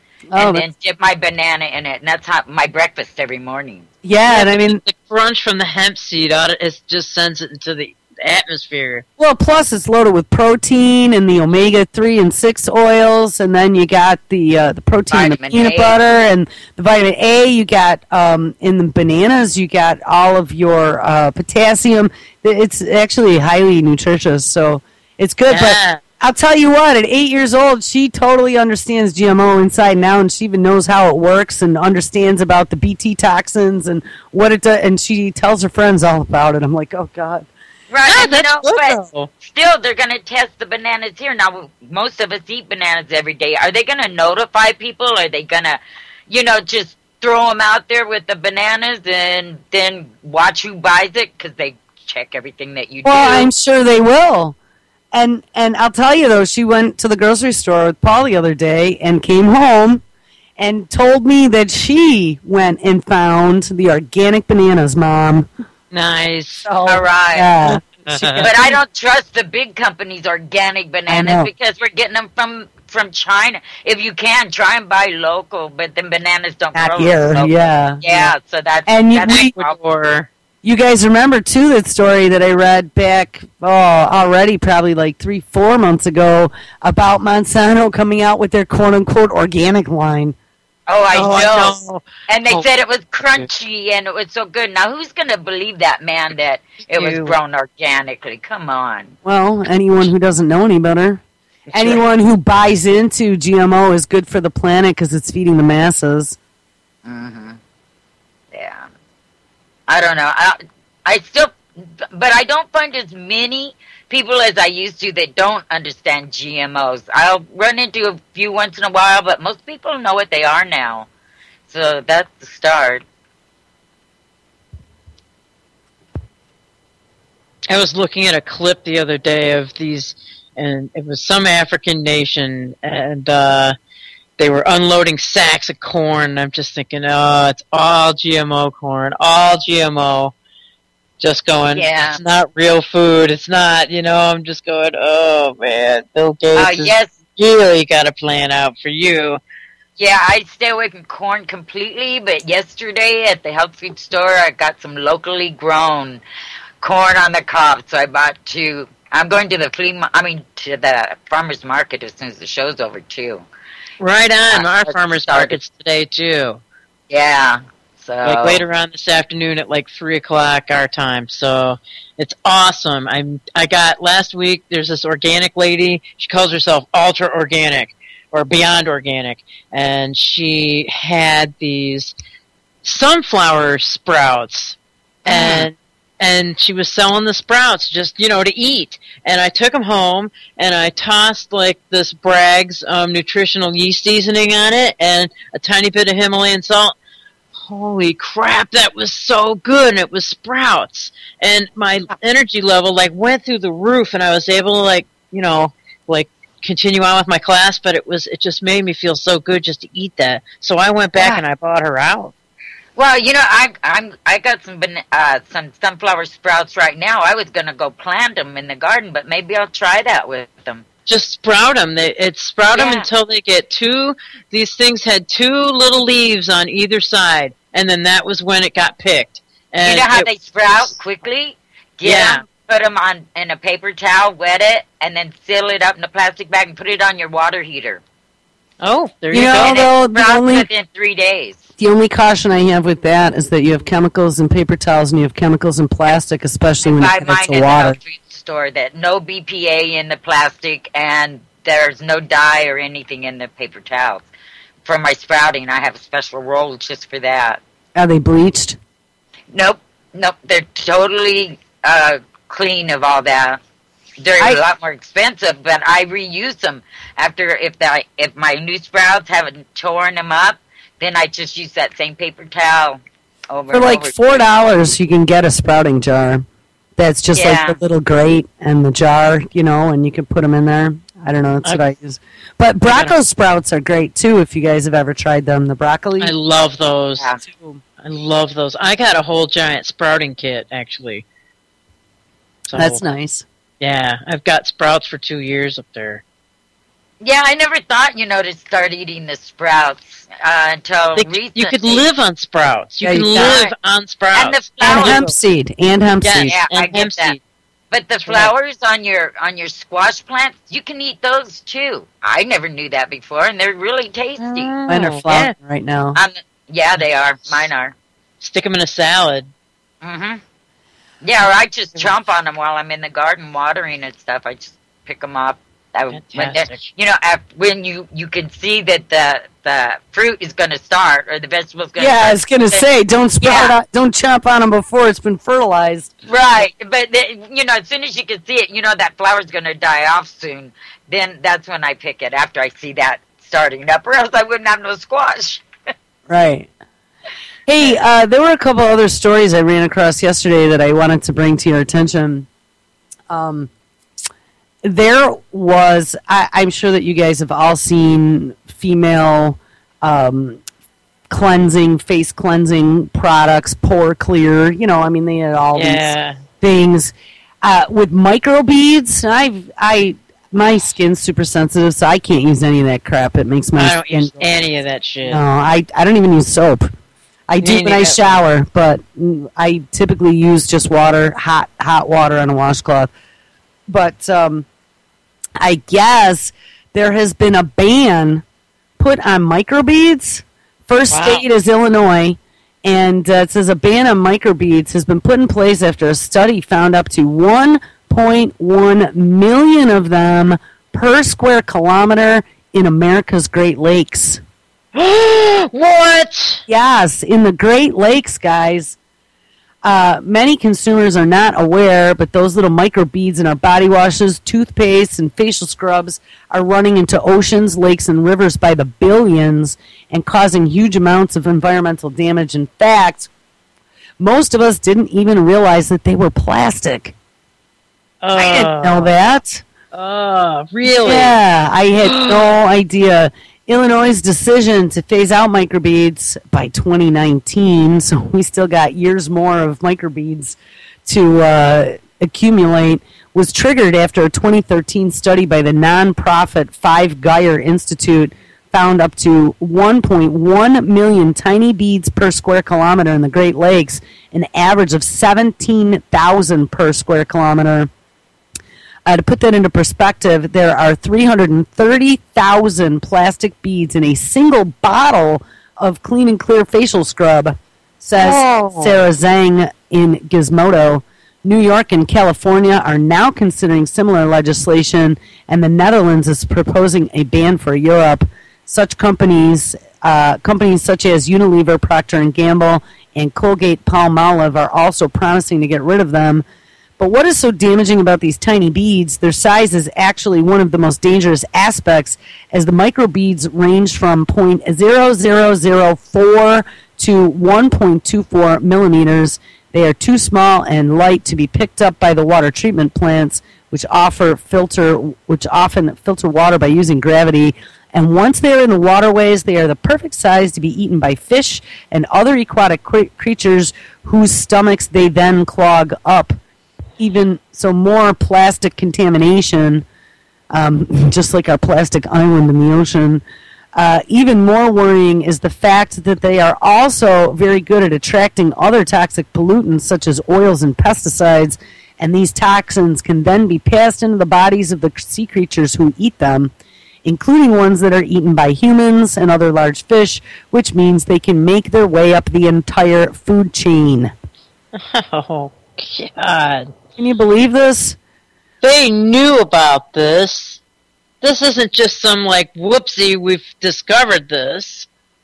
They knew this shit was going to happen. Well, if it's happening with microbeads in our facial cleansers and toothpaste, imagine what's happening with nanotechnology. Yeah. Microbeads are extremely difficult to filter out of water once they're in there, as they are similar size to tiny marine invertebrates like zooplankton, which are crucial to the food chain. So for now, the best option we have is to simply stop using the products that contain them. And in hindsight, developing a product where we wash thousands of tiny pieces of plastic down the drain every single day probably wasn't the best idea. You think? Holy crap. I didn't know about this at all. No, I hadn't heard about it until I ran across an article yesterday. And I was... So now when I go swimming in Lake Michigan, dude, I'm going to feel like, holy crap, I'm swimming in plastic. Well, plastic and microbeads full of toxins. Jeez, beads. The one other story I wanted to bring up, and just because New Zealand is close and dear to my heart, this really bothers me. They were very, very anti-nuke, anti-everything for many, many years. They actually didn't even do trading with the outside world to get their trade deficit and their the New Zealand dollar more in line with the Western world. And we're talking back in the 70s. I mean, they absolutely did not participate at all on the global scale of things. And it kept them like 20 years behind the times for a long time, but on the other hand, it also helped them build their economy, so it was a lot stronger by the time they did join the global party. They would not also let any type of nuclear subs into their waterways at the time, and it used to make me very upset because they tried so hard to keep their country and the surrounding waters pristine, and the big ozone hole was right over them. You know, the one that the rest of the world was creating with their usage of CFCs and things of that nature. But in the last few years, New Zealand has been taken over by globalists. They now are trying to push GMOs and the whole globalist agenda down there as well. And now I see this story out of RT yesterday. New Zealand government accused of opening the world's rarest dolphins habitats to oil and gas drilling. Jeez, man. Why would we do that? Why would we do that? It's all about the money. I bet you the whale guy's going crazy right now. I don't know if he saw it. He's been off grid. He's been way out in the boondocks, so... Jeez. I'm sure he would have probably put 50 responses to the story had he seen it. I don't think he's seen it yet. The New Zealand government is insisting that the endangered Maui dolphin is not at risk after it signed off 3,000 square kilometers of a marine mammal sanctuary off the North Island's coast for oil and gas drilling. Documents released to the New Zealand Green Party show that the West Coast North Island Marine Mammal Sanctuary, home to the critically endangered Maui's dolphin, was part of New Zealand's waters that have been signed off to drill for oil and gas, New Zealand 3 News reports. Documents seen by 3 News show that the Department of Conservation had highlighted that 3,000 square kilometers overlap into the West Coast North Island Marine Mammal Sanctuary, but the area was still signed off for drilling. The co-leader of the Green Party, Russell Norman, accused Bridges, who is the Ministry of Energy and Resources, of being happy, quote, to kill some more, unquote, dolphins with oil exploration. I'm wondering who is it that is getting in there. But Nick Smith, a conservation minister, insisted that the drilling will be taking place, quote, nowhere near where the Mauis live, unquote. There hasn't been a single observation of a Maui dolphin, and the oil and gas industry hasn't been involved in a single Maui dolphin incident in Taranaki over the last 40 years, despite 23 wells being drilled. So I guess they have been drilling up there at some point. The Maui dolphin is the world's rarest and smallest. There are estimated to be just 55 of them left off of New Zealand's North Island. 55 of them. That's amazing. And they are seriously threatened by fishing and disease. The World Wildlife Fund calls on the government to do more to protect the dolphins. We need to be doing more to save the last 55 Maui dolphins, not exposing them to further risk from seismic surveying for oil exploration. The government's failure to fully protect the Maui dolphins from net fishing across their range is already putting them at risk of extinction. The International Whaling Commission has also said it has extreme concern about the decline. So that made me kind of mad that they're allowing that to happen. And again, it's all in the name of oil. It disgusts me. It's totally disgusting. You know, yesterday I saw people jumping all over the fact when I was playing that global warming, climate change clip that the world is on the brink of extinction.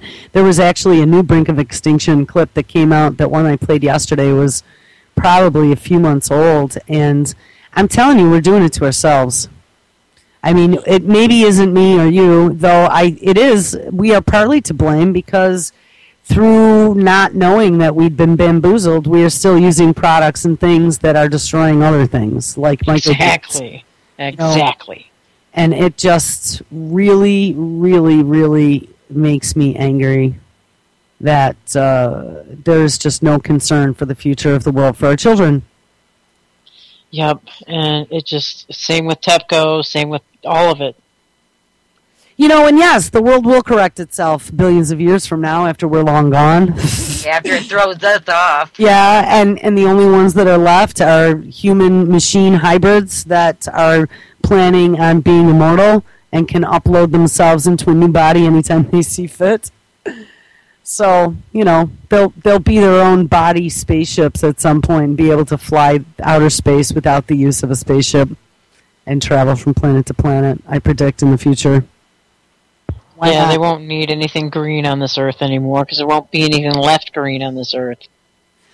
Did you also see there was a video, I guess they found a World War II bomber at the bottom of Lake Michigan. Whoa, for real? Yeah, there was a dramatic underwater video. Damn. I thought that was pretty neat. Wow, that is cool. I mean, that's Lake Michigan's near and dear to my heart. Yeah, I'm going to bring in myself for the last few minutes. I don't think, if we played any clips, I don't think we have. No. We blabbed for the whole 2 hours. It's okay. All right, here. I want to play this one. This is the new extinction clip. Duke University biologist and conservation expert Stuart Pym says planet Earth's time is running out. In a landmark study, Pym and other scientists from around the world concluded that if humans don't change their behavior immediately, Earth, as we know it today, will cease to exist. When you look at the range of unsustainable things that we're doing to the planet, changing the atmosphere, global warming, massively depleting fisheries, driving species to extinction, we realize that we have a decade or two. If we keep on doing what we're doing, by the end of the century, our planet will really be a pretty horrendous place. Pym was lead author of a study that compared historical extinction rates to those of today. They analyzed data taken from every region of the planet, both land and at sea. They then compared that to historical data. We can compare that to what we know from the fossil data, and incidentally what we know from the DNA data, because data on DNA differences between species give us some idea of the time scale over which species are born and die. And when we make those two comparisons, we find that species are going extinct 1,000 times faster than they should be. And the reason, he says, is global industrialization and human encroachment into natural habitats over the last 200 years. Pym says the last time the planet faced such elevated extinction rates was 65 million years ago. We lost the dinosaurs and a third to a half of all the species.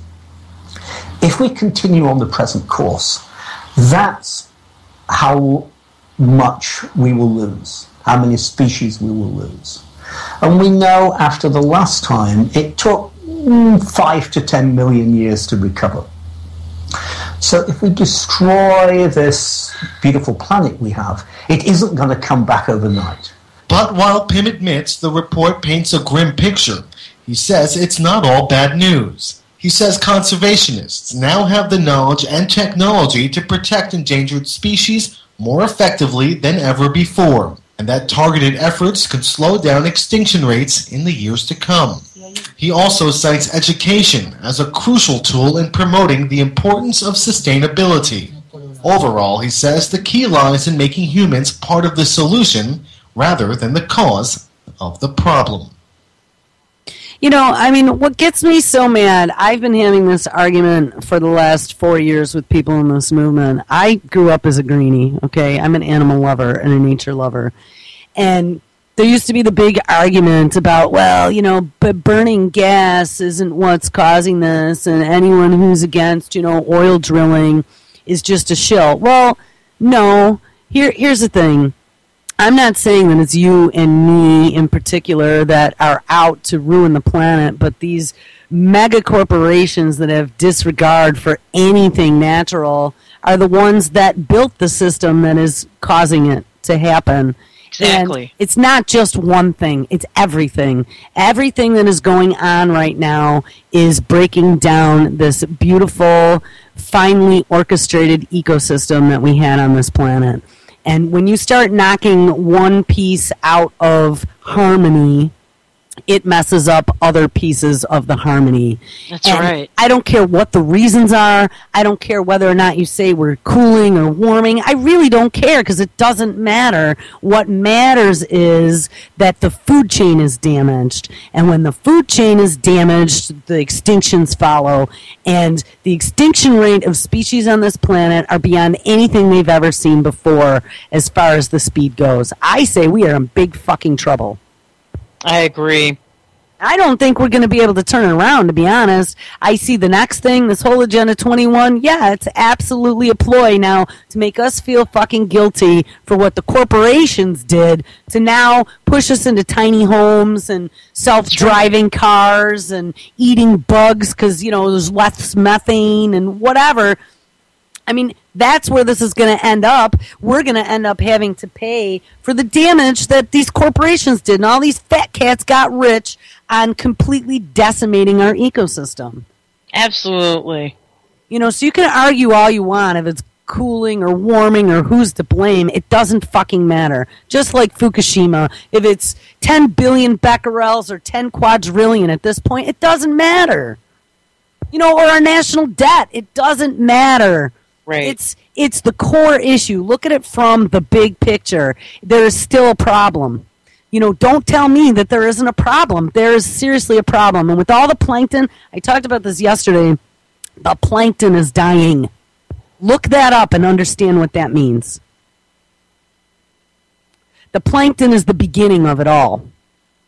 The plankton is what feeds your microscopic life and all your fish and the smallest fish that then are eaten by the bigger fish and the bigger fish that are then eaten by the bears that are then eaten by the, whatever. That's how it works. That's called the food chain. Yeah.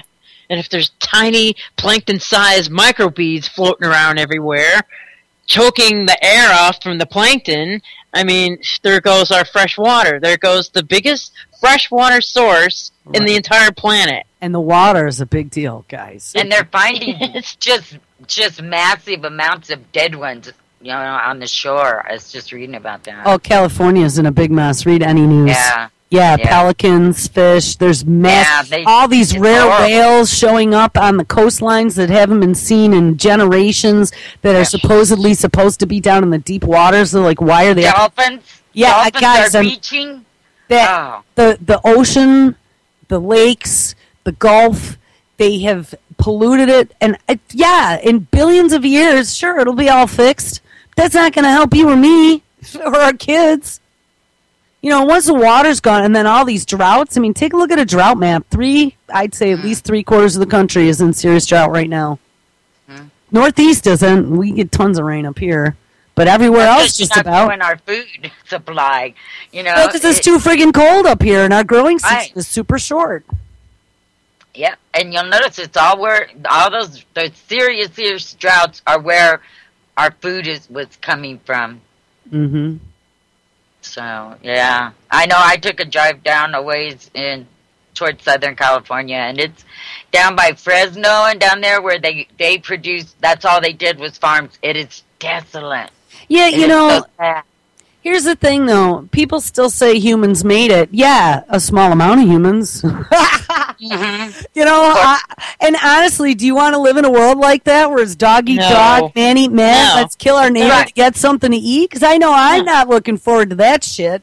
Me neither. I do not want to go down that road. It's causing this problem. Like you said, it's the corporations. And you got to stop looking at the small farmers and stuff and start, people got to wake up. They see this devastation, but they don't look to the cause. Here's what I see. Bernays, again, is to blame. Yep. Yep. He All started the that- disposable society. So even though the corporations are doing this to us, the majority of Americans especially are too dumb to see that they're being duped.